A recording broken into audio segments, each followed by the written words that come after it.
नमस्कार दोस्तों, आपके अपने YouTube चैनल में फिर से एक बार स्वागत है। मैं अमित आनंद भारतीय रेल में स्टेनो को पायलट के पद पर कार्यरत हूँ।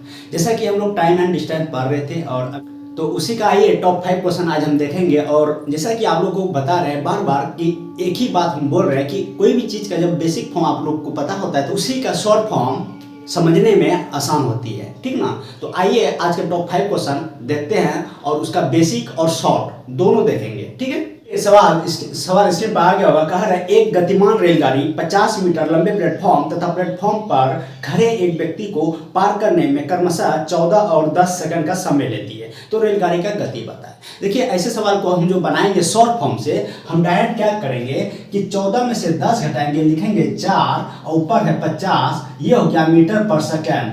अगर किलोमीटर प्रति घंटा में आपको स्पीड जवाब देना है तो किलोमीटर प्रति घंटा में बदलने के लिए हम कर देंगे 18/5। 18/5 कटा दीजिए, 2 से 2 बार में, 2 से 9 बार में, 5 से 10 बार में, 2 से 5 बार में, 9 5 45। तो इसका जो आंसर आ गया 45 किलोमीटर प्रति घंटा, ठीक है। लेकिन हमको पता है कि हम ये कैसे किए, आप इसको नहीं समझोगे, ठीक है। पर हम इसको बेसिक से समझते हैं कि बेसिक से कैसे बनाएंगे कि जब कोई रेलगाड़ी किसी प्लेटफॉर्म से होकर जाती है तो रेलगाड़ी यानी ट्रैक और प्लेटफॉर्म दोनों का जो लंबाई होता है, यानी किलोमीटर या मीटर जो भी होता है, ये लंबाई दोनों का जुड़ जाता है और यही मेरा क्या कहलाता है, दूरी कहलाता है। हाँ, ठीक है, दोनों का लंबाई जुड़ जाएगा और यही दूरी कहलाएगा। इतना तो आपको पता है। तो कह रहा है कि ट्रेन गाड़ी को हम एक्स मान लिया, ठीक है, एक्स मान लिया। प्लेटफॉर्म का लंबाई 50 मीटर दिया हुआ है और इसको पार करता है 14 सेकंड में, तो ये स्पीड निकल गया। और व्यक्ति को पार करता है 10 सेकंड में, ये भी स्पीड निकल गया। स्पीड बराबर स्पीड 2 से 5, 2 से 7, ठीक है। 5 से इसको 5x प्लस 250, हाँ, बराबर 7x, ठीक है। इसको घटा दीजिए, 2x बराबर 250, तो x बराबर कितना आ जाएगा, 125। इतना तो आपको क्लियर है कि x बराबर 125, यानी ट्रेन का स्पीड लंबाई हमको कितना मिल गया, ट्रेन का लंबाई 125। अगर स्पीड पूछेगा क्या करेंगे, 125/10 इंटू मीटर पर सेकंड आया ना, किलोमीटर प्रति घंटा कन्वर्ट करने के लिए क्या करेंगे, 18/5। 5 से इसको कटा दीजिए, 25 बार में कट जाएगा। और 5 से इसको कटाइएगा 2, 5 से इसको, फिर 2 से इसको कराइए 9, 9 5 45 किलोमीटर प्रति घंटा। आप देख रहे हैं कि शॉर्ट फॉर्म हम कितना छोटा में बनाए और लॉन्ग प्रोसेस में जब गए देखिए किस तरह से आ गया, ठीक है। ये होगा बेसिक चीज है। अब शॉर्ट जो हम बनाए अभी, उसको कैसे बनाए उसको समझते हैं। आइए इसका शॉर्ट फॉर्म हम लोग देखते हैं, ठीक है। देखिए, कह रहे 14 सेकेंड में ट्रेन गाड़ी प्लेटफॉर्म और प्लेटफॉर्म पर खड़े व्यक्ति को पार कर रहा है, ठीक है। तो 14 सेकेंड में वो 2 कम कर रहा है, प्लेटफॉर्म और प्लेटफॉर्म पर खड़े व्यक्ति को पार कर रहा है। तो 14 सेकेंड में कितना दूरी तय किया, तो बोलेंगे कि x प्लस 50 मीटर का दूरी तय किया। x क्या, ट्रेन का लंबाई, समझना पड़े, पर हम इसको बेसिक समझा रहे, फिर उसमें कैसे किया वो चीज आपको बताएंगे। x क्या है, ट्रेन का लंबाई, और 50 क्या, प्लेटफॉर्म का लंबाई। तो 14 सेकेंड में इसने इतना दूरी तय किया। उसके बाद कह रहा है कि 10 सेकंड में कितना चला, 10 सेकंड में सिर्फ व्यक्ति को पार कर रहा है। तो 10 सेकंड में व्यक्ति को पार कर कितना दूरी तय किया, तो सिर्फ ट्रेन का जो लंबाई है वही दूरी है। ट्रेन का लंबाई कितना, x है, ये 10 सेकंड में। अब बोलिए कि 4 सेकंड में कितना, देखो 14 में से 4 घटा दो, 14 में से 10 घटा दो, कितना होगा, 4 सेकंड। तो बोलिए 4 सेकंड में कितना दूरी चला, इधर भी घटाओ, देखो ये कट जाएगा, 50 इधर उतर जाएगा। यानी बोल सकते हैं कि 4 सेकंड में 50 मीटर की दूरी तय किया। समझ रहे हैं ना। कोई ट्रेन, एक बार फिर से समझो, कोई ट्रेन 14 सेकंड में प्लेटफॉर्म को पार कर जाता है और प्लेटफॉर्म पर खड़े व्यक्ति को भी पार करता है। तो 14 सेकंड में कितना दूरी तय किया, बोलेंगे ट्रेन का लंबाई प्लस प्लेटफॉर्म की लंबाई, यही तो दूरी हुआ। उसी तरह फिर 10 सेकंड में सिर्फ व्यक्ति को पार करता है, हाँ, तो कितना दूरी तय किया, तो ट्रेन का जो लंबाई है वही दूरी है, तो 10 सेकंड में इतना दूरी तय किया। तो दोनों को अगर हम पूछेंगे कि बताओ इन दोनों का जो अंतर है 4 सेकंड, 4 सेकंड में कितना दूरी तय किया, इधर भी घटा दो दोनों को, बचेगा 50। तो 4 सेकंड में जब 50 मीटर दूरी तय, क्या हमसे स्पीड पूछा है भैया, स्पीड बराबर होता है दूरी बटा 4, तो दूरी है 50, 4 कितना है, 4 हो गया, मीटर पर सेकंड आ गया। यही तो हम किए थे वहां पे, यही किए थे भैया, सीधा हम 50 बटे लिखे थे 14 - 10, ये नहीं किए थे, आ गया। अब देखो मीटर पर सेकंड हो गया, 18/5 कर दो, किलोमीटर प्रति घंटा कर दो, 2 में 4, 2 में 18, 5 से 10, 2 से 5 घटा दो, 9 5 45 किलोमीटर प्रति घंटा। ये तो था। अभी देखो इसी का दूसरा सवाल कर एक गतिमान रेलगाड़ी 300 मीटर लंबे प्लेटफॉर्म तथा प्लेटफॉर्म पर खड़े एक व्यक्ति को 25 सेकंड और 10 सेकंड में पार कर लेती है। बताइए यह रेलगाड़ी 200 मीटर लंबे प्लेटफॉर्म को पार करने में कितना समय लेगा, समझ रहे हो ना।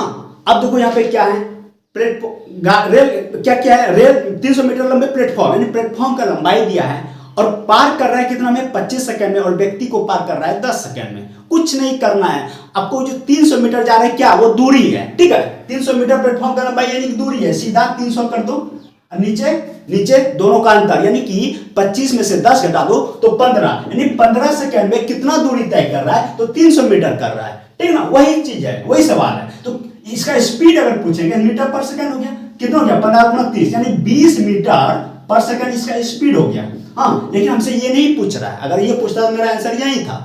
अब कह रहा है कि आगे, फिर जब ट्रेन आगे निकल जाती है, फिर दूसरे प्लेटफॉर्म का बात कर रहा है कि 200 मीटर लंबे प्लेटफॉर्म को पार करने में कितना समय लगेगा। तो ये तो जब स्पीड हमको पता चल गया तो ट्रेन का लंबाई हम निकाल सकते हैं, तभी तो दूसरे प्लेटफॉर्म से जब गुजरेगा तो दोनों का लंबाई जुटेगा, फिर वहां तो प्लेटफॉर्म का लंबाई कितना हो जाएगा, अब कर लीजिए। 10 सेकंड लेता है व्यक्ति को पार करने में, 10 सेकंड ले रहा है व्यक्ति को पार करने में, तो 20 गुना 10 कर दीजिए तो दूरी निकल जाएगा, ट्रेन का लंबाई हो जाएगा। तो 20 गुना 10 कीजिएगा तो 200 मीटर, 200 मीटर ये ट्रेन का लंबाई हो गया।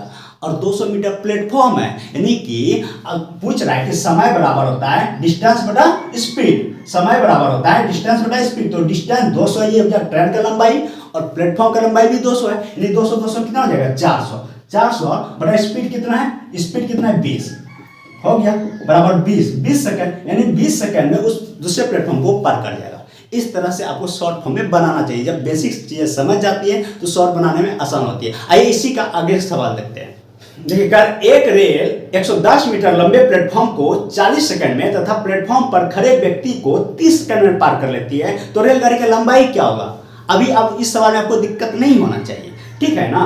110 मीटर लंबे प्लेटफॉर्म है, यानी कि 110 मीटर दूरी तय करेगा कितना में, हम बोलेंगे क्या 40 सेकंड में तो प्लेटफॉर्म को जा रहा है, तो 40 सेकंड में कितना दूरी तय किया, तो प्लेटफॉर्म का लंबाई प्लस ट्रेन का लंबाई यानी कि x + 40 या t + 110, यानी t + 110 को दूरी तय करता है 40 सेकंड में, और 10 सेकंड में 30 सेकंड में कितना दूरी तय करता है, उस व्यक्ति को पार कर रहा है। तो बोलेंगे कि 40 में से 30 घटा दो, यानी कि डिफरेंस 10 सेकंड बचता है। 40 में से 30 घटाओ तो 10 सेकंड, तो 10 सेकंड में कितना दूरी तय करेगा, जो प्लेटफॉर्म का लंबाई है वही तो तय कर रहा है ना, तो वही तो मेरा दूरी हुआ। तो 30 सेकंड, यही ना 30 सेकंड में 110 मीटर जा रहा है, 10 सेकंड में 110 मीटर जा रहा है, तो स्पीड निकल गया भैया, स्पीड निकल गया 11 मीटर पर सेकंड। अब हमसे ये नहीं पूछ रहा है, ये पूछ रहा मेरा आंसर नहीं था, पूछ रहा क्या ट्रेन का लंबाई क्या है, तो ट्रेन का लंबाई आसान है निकालना। ट्रेन का लंबाई व्यक्ति को पार कर रहा है कितने में, ट्रेन का लंबाई व्यक्ति को जो पार कर रहा है कितने में कर रहा है, वो 30 सेकंड में कर रहा है ना। हाँ, खड़े व्यक्ति को 30 सेकंड में पार करता है, तो 30 गुना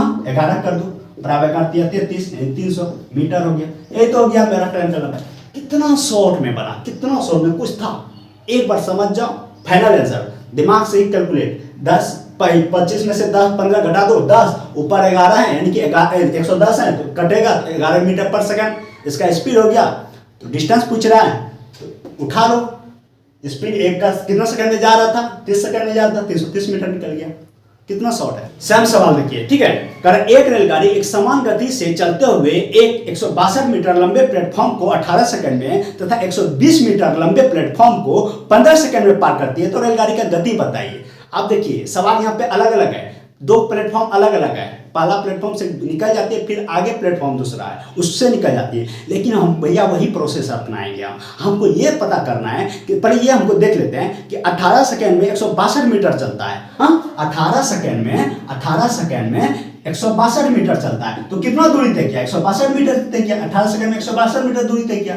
फिर कह रहा है कि 15 सेकंड में 120 मीटर, यानी 15 सेकंड में 120 मीटर दूरी तय कर रहा है, ये कर रहा है। तो बोलिए कि दोनों का अंतर कितना हुआ, 3 सेकंड। 3 सेकंड में कितना दूरी तय किया, इसको भी घटा दो भैया, 2 छम हो जाएगा 4, 3 सेकंड में 42 मीटर जा रहा है।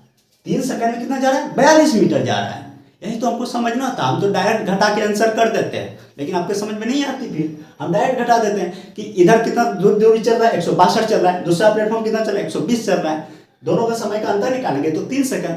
तो 3 सेकंड में कितना दूरी तय किया, बोलेंगे 42 मीटर। तो स्पीड वाला क्या होता है, मीटर पर सेकंड, कटा दो 3 से 14, यानी 14 मीटर पर सेकंड इसका स्पीड हो गया। समझा, 14 मीटर पर सेकंड इसका स्पीड हो गया। स्पीड तुमसे नहीं पूछ रहा है, स्पीड ही पूछ रहा है ना। हाँ, रेलगाड़ी का गति बताया, हो गया। मीटर पर सेकंड है ना, किलोमीटर प्रति घंटा में आंसर देना है, तो 18/5 कर दो, आंसर आ गया। करो, 18 चौक 72, 2 7, 18 7 25 बटा 5, इसको कटा दो, 5 25, 0 2 5 20, इतना किलोमीटर प्रति घंटा। Final answer. कुछ था? एक सवाल और देख लेते हैं हम लोग। कह रहे दो रेलगाड़ियों की गति का अनुपात 6:7 है, यानी कि स्पीड का अनुपात दे रखा है S1 और S2 का अनुपात, यानी स्पीड का अनुपात दे रखा है 6:7। ठीक है, आगे देखो क्या कह रहा है। आगे कह रहा है कि 4 घंटों में दूसरी रेलगाड़ी 4 घंटों में 364 किलोमीटर जाती है, तो पहली रेलगाड़ी का गति बताइए। अच्छा, दूसरी रेलगाड़ी 4 घंटों में 364 गया ना, 364 गया, तो स्पीड क्या है? हम बोल सकते हैं स्पीड बराबर बोलेंगे 364/4, यही ना। 4 घंटा में इतना गया, तो 1 घंटा में कितना? इसको भगा दे दो, 3 से 4 से 4 में 36 4 4 91 क्या निकला? किलोमीटर प्रति घंटा। 91 किलोमीटर प्रति घंटा निकला ये। हाँ, तो दूसरी यानी कि S2 निकला ये S2। अब बताओ, यानी कि 7 S2 का स्पीड कितना है? रेशियो में 7, तो 7 यूनिट का वैल्यू 91 दिया है, तो 1 यूनिट का वैल्यू कितना? 13, तो 6 यूनिट का वैल्यू कितना? 6 का 78 हो गया, इसका 78 किलोमीटर प्रति घंटा स्पीड। Final answer. कुछ था? इस तरह से अगर आप किसी भी सवाल को बनाते हैं, देखिए पहले उसका बेसिक फॉर्म जानना बहुत जरूरी है, नहीं तो आप कैसे आपको पता लगेगा कि ये शॉर्ट फॉर्म आया कैसे। और किसी भी ट्रिक पे मत जाइए, ट्रिक आपका तभी तक रहेगा जब आप उस पर काम करेंगे, लेकिन जब आप समझ जाते हैं किसी चीज को तो आपके माइंड में ज्यादा दिन तक वो रहता है। ठीक ना, बाकी वर्क तो करना है आपको। सवाल बनाइए इस तरह से और ये प्रोसेस अपनाइए। ठीक है, मिलते हैं नेक्स्ट वीडियो में। वीडियो पसंद आए लाइक शेयर एंड सब्सक्राइब करना मत भूलिए। तब तक के लिए जय हिंद।